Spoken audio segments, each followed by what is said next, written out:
So could Bitcoin go all the way down to $10,000? Well, that's the question. Make sure to watch this entire video to find out. And press like on this video. And if you're not subscribed, make sure to subscribe to the channel right now. So let's get started. As we say, the title of this YouTube today is Could Bitcoin Go to 10,000? And there are reasons I'm going to cover that to answer that question, if Bitcoin could go. There are logical reasons that it could happen. And even though it's probably not likely that Bitcoin's going to go down, what is a reasonable worst case scenario? And I think that's a good question. So you could set your buy orders because some of you are trying to catch the lowest price. This video may answer some of the questions for you. And then we have some exciting announcement for Metagold Rewards and how to trade with Casta right now, because Casta just broke below 0.5 cents. So let's cover that today. All right, let's take a look at what's happening with Bitcoin right now. So right now, we are still testing. I think we've tested this kind of zone here for a couple of times. We came close yesterday, did a big drop. And the question, maybe we'll go back and test it another time. But everybody is really concerned right now. What happens if Bitcoin goes down? And how low is it going to go? Is 33 the lowest? Is 30 the lowest? And I'm going to answer this question today because there is some very important questions that we need to answer. Like, for example, what happens if the S&P 500 drops much further? Right now, we found support, but what happens if S&P would drop very far, like a 30% drop? Well, then Bitcoin hasn't really experienced anything like drastic like that, you know?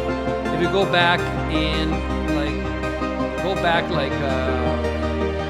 month view, right, over the last, since 2011, right, when Bitcoin started, let's say, right, we've experienced quite a few things, but it really, Bitcoin started right after this huge 55% drop on the S&P 500, and this is probably why, you know, you need to understand, some people don't understand this, but because this happened, Bitcoin started around this time, okay? But after that, Bitcoin just grew like crazy, but the S&P also grew like crazy. We never really experienced anything drastic as far as a crash. So if we were to experience another 50% crash with the S&P 500, let's say that was to like happen again, then what would happen? Well, first of all, a 50% crash from the top here, which is about right here, would bring us all the way down like right here, right? And so that would be a massive crash. So could it happen? Of course it could happen. And since Bitcoin has never been through anything like this in the past, Bitcoin has never experienced this because it's never happened in the last 11 years of Bitcoin. So because it's never happened, we don't know how Bitcoin is going to handle that kind of crash. What we do know is just a little bit of, crash that we've experienced with Bitcoin with S&P 500. Like, we only went down 12%, but Bitcoin is down like 50%. So that's like ridiculously a lot compared to the S&P 500. Now, we're used to that in Bitcoin. But again, if we were to experience a 50% drop in the S&P 500, nobody knows exactly what would happen with Bitcoin. Now, that being said, when we look at Bitcoin, let's just erase all that so I can actually show you what I mean. If we erase all that, okay? One of the things that we go back since 2011, okay? Bitcoin has never went lower than the previous high of the bull market like this. It's never went lower than that. So that was the first bull cycle of Bitcoin. And look at that. It never touched again. Okay. Then we experienced another bull cycle here. Okay. And guess what? We never touched it again. See? Never touched it. And then we experienced another bull cycle right at the top here. Okay. And once we broke through that, guess what? We never touched it. And that's where we are right now. So the question is, because we've never broke down lower than the previous bull cycle, is it going to be the same thing? Let's erase this. This is no longer valid. Is it going to be the same thing? Well, as but here's the thing. The caveat to all this is that we've never experienced a 50% drop in the S&P 500, as I'm telling you, since the beginning of when Bitcoin started, right? We've never experienced that. So since we started Bitcoin, it's never ever happened. So this causes some very important questions, is that if we experience a massive crash in the markets, then will Bitcoin break that 20? Because that's supposed to be the worst case right here. In fact, it never even comes close to really like touching it, right? Because that's our previous bull cycle high at 20,000. So that we're supposed to feel safe at this level right here, $20,000. You get what I'm saying? So because that's where the peak of the last bull cycle was. So now, is it possible? Like, what happens if we go down to 10,000? I think it's possible. That's why a lot of people are waiting for that. I think it's not impossible, but is it probable? Well, I think it really depends on the government and what they do. I mean, if the S&P 500 crashes by, let's say, 50%, I think a 10,000 Bitcoin is definitely in the cards. And I think anybody who says otherwise, because they're using technical analysis and saying, well, Bitcoin has never broke through the previous bull cycle high. Can you say it will go down to 10,000? Yes, but Bitcoin has also never experienced, a 50% drop. Okay, like when we started back when this happened. Right here, this is a 50% drop. It's never happened since Bitcoin started. So you can't tell me that you know what's going to happen. Well, what about this one? This was not a 50% drop. This was a 36% drop. Okay, so Bitcoin has never experienced a 50% drop. Now, okay, so we all know about this event here, right? Which we all know when March of last 2020. When coronavirus came in, the markets crashed 36%. So, well, then let's take a look at what happened to Bitcoin in March, right? So this is a week view. So let's change that to 1 day view. If we go back to March, right, of 20, right here, when everything crashed, like even if we take it from the way of the top here, let's say, because we want to be fair, all the way down, Bitcoin crashed from the top, right? That's 71%. Okay. Now, okay, let's be more fair from here on, right? It crashed 60 something percent.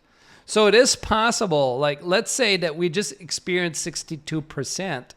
Well, that wouldn't be enough, right? If it's just 62%, I don't think that will bring us to the 10,000. Because look, that's 62% right here, about 26,000. But again, right? As I'm trying to say to you that we've not experienced a 50% drop. So that's a 50% drop. Now, Bitcoin did not exist in 2008. So these are legitimate arguments why Bitcoin can go to 10,000. So I think it's fair to assume, right, that when we experience a massive drops in the markets, it affects Bitcoin.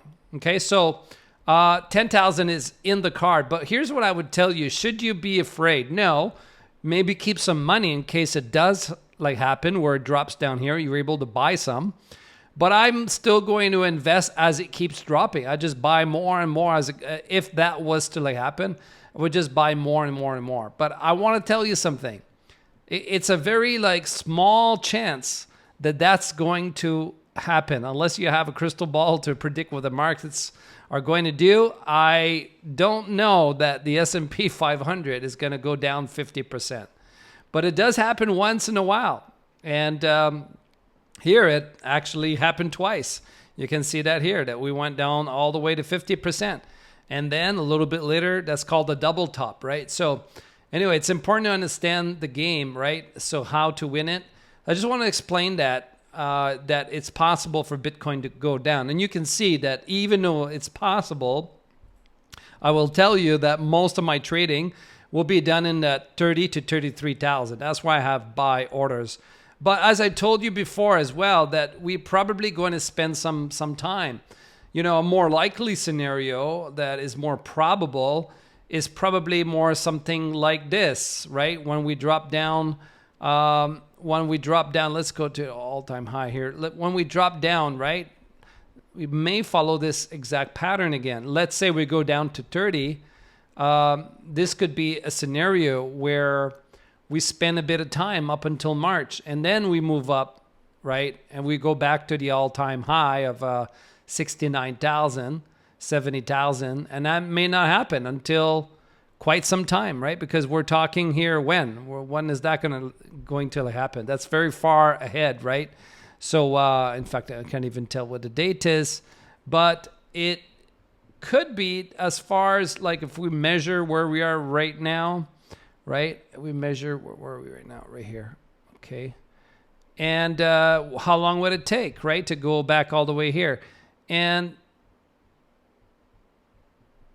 yeah, so that would be quite a bit of time, and why we cannot tell the time, not sure why. Okay, anyway, it would be some time, right? Because if we measure how long it took once we broke through, right? Once we broke through, if we want to measure the time, that will tell us, is about 114 days. So it didn't happen overnight, right? So I think that's why I think you're better off to just plan for a buy and hold. And that's probably the best strategy. You know, just wait till you reach the all-time high before you're going to sell. So I'm not saying that the past is exactly what's going to happen in the future. What I'm saying is it's a good plan. You know, you need to have a plan on how you're going to navigate these markets. And the best thing to do is just DCA as it goes down, because nobody knows the bottom, but we do know that we're going to spend some time here before we keep going back. And we do know that the Bitcoin is absolutely connected to this S&P 500. So when they don't do well, Bitcoin don't do well, right? And believe me, just because we're seeing red, and a green, it's just breathing in, breathing out, right? Breathing in, breathing out, breathing in, breathing out. It could go like this, right? Until we go down to 50%. And so that happens, right? That's what bear markets are called. And there is not much we can do about it, except just keep buying at low price and buy and hold. And that is also important that we understand that the 200-week MA in the 11 years that we've been trading Bitcoin has been the worst case, okay? And I did mention that before, that if you want to trade Bitcoin, you could use the 11 200-week MA, and you can see that up until now, it rarely goes below the 200-week MA. And the 200-week MA is not at 10,000. It's approximately at 20,000. So that means 10,000 would be way below the 200-week MA. And that has never happened, okay? It dropped a little bit below here, but not much. Other than that, it's never really happened. So the other thing to understand is that it doesn't stay there very long. Like if you measure how long it stayed from here all the way back up, it was 10 days. Like literally, it would not stay there very long. And it's a very good buys, obviously. Anybody who had bought at these prices here and held on, right, all the way to the top made so much money. And, you know, like it's a crazy, crazy amount. Like you're talking 11,000%. I mean, there's so many millionaires that were made. So I don't think it's a bad thing if that was going to happen and we go all the way back down to 20,000. I would just buy more. Okay. So, but again, I'm not waiting for that. I'm trading Bitcoin right now because it's also possible that Bitcoin doesn't even go to 20. It just goes down to 33, 30,000, whatever.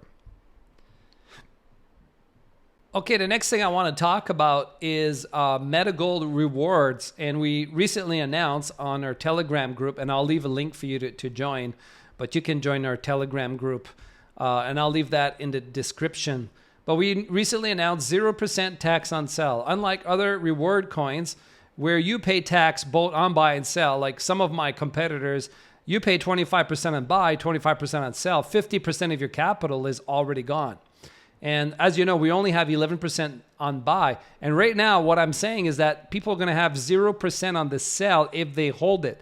Because Metagold was meant to be digital gold, a place where you store your like money to protect yourself against, you know, inflations and, you know, things that are going on with the market right now. It's to protect you against those things. Anyway, if you hold it for 1 year, then you would pay 0% tax. All you got to do to qualify for that is hold it for 1 year. And we are the only rewards coin offering this special 0% tax condition. Because as you know, reward coins make money when people buy and sell. Okay, with Metagold Rewards, you pay 0% tax on sell, but you still enjoy high rewards from volume for the entire 1 year period. So you're still getting the 25% rewards from other people selling, okay? Even though you're not going to pay it, other people will. It's just the way it is. You would need to hold $1,000 minimum to qualify for this special 0% tax on sell. You can make small purchase over and over again until you qualify, or start straight away with $1,000. Unlike other coins who pump and dump, Metagold gives you the best rewards while climbing in higher market cap, giving you peace of mind, right, for a place to store your wealth, giving you passive income without losing value. Minimum is $1,000. You must hold for 1.5 years, limited to 500 people. If you can put 5,000, you only need to hold for 1 year, and it's limited to 100 people. You need to click that link, and it will open it to a link where you got to fill up your BEP20 address, okay, and how much you hold, basically. That's all we need to know. And then from there, you're able to qualify to be part of that program, okay? So that's all I have to say about Metagold. Go to the description if you want to learn more about Metagold, but it's a very exciting news for people who didn't like the 25% tax. Well, now you don't have to pay it. All right, let's talk about Casta. And Casta, wow, Casta's been going through some really interesting prices because we are seeing lower lows. This is not good for Casta. And they are waiting to do staking. I hope that's going to solve the problem. But now we are seeing lower lows, okay? Now, I don't know what's going to happen, but every time I do a review of Casta, it's not looking good. Now, I think it's temporary, personally. I think it's not going to be like that forever. I think at some point they're going to find what the bottom is. But they've been struggling to go up. Now, they do have some good volume. Like today, they traded 700,000. So volume is going down as well, though. And I hope Casta can start doing some things because I haven't seen much. I mean, the moon is behind this, and it sounds all good, and they get create a software, blah, blah, blah. But honestly, I don't care about that. I want to see a healthy chart, and it's not very healthy in my opinion, because we're seeing lower lows. And, you know, if we see an even lower low than 47, because that's as low as this went like so far, I'm not going to be very positive about Casta. Casta will be, I won't review Casta anymore because who knows how low it's going to go. Then we're going to go to 25. Come on. You know, Casta needs to get their shit together and start doing the things they said they promised they would do. Now, I know they're saying, you know, they're going to be listed on another exchange, blah, blah, blah. All these exchanges are contacting them. But listen, man, they need to do something fast. Otherwise, they're going to lose their market value and their market cap. And that's not going to be good for investors. They're going to lose confidence in Casta. But I will say this.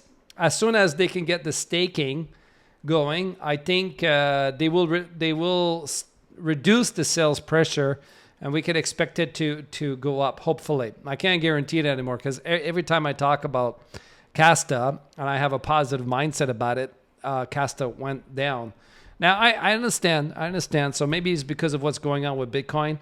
But, and we are kind of seeing, you know, some support here. It's not like completely like gone crazy or anything like that. So we are kind of seeing this support in that range.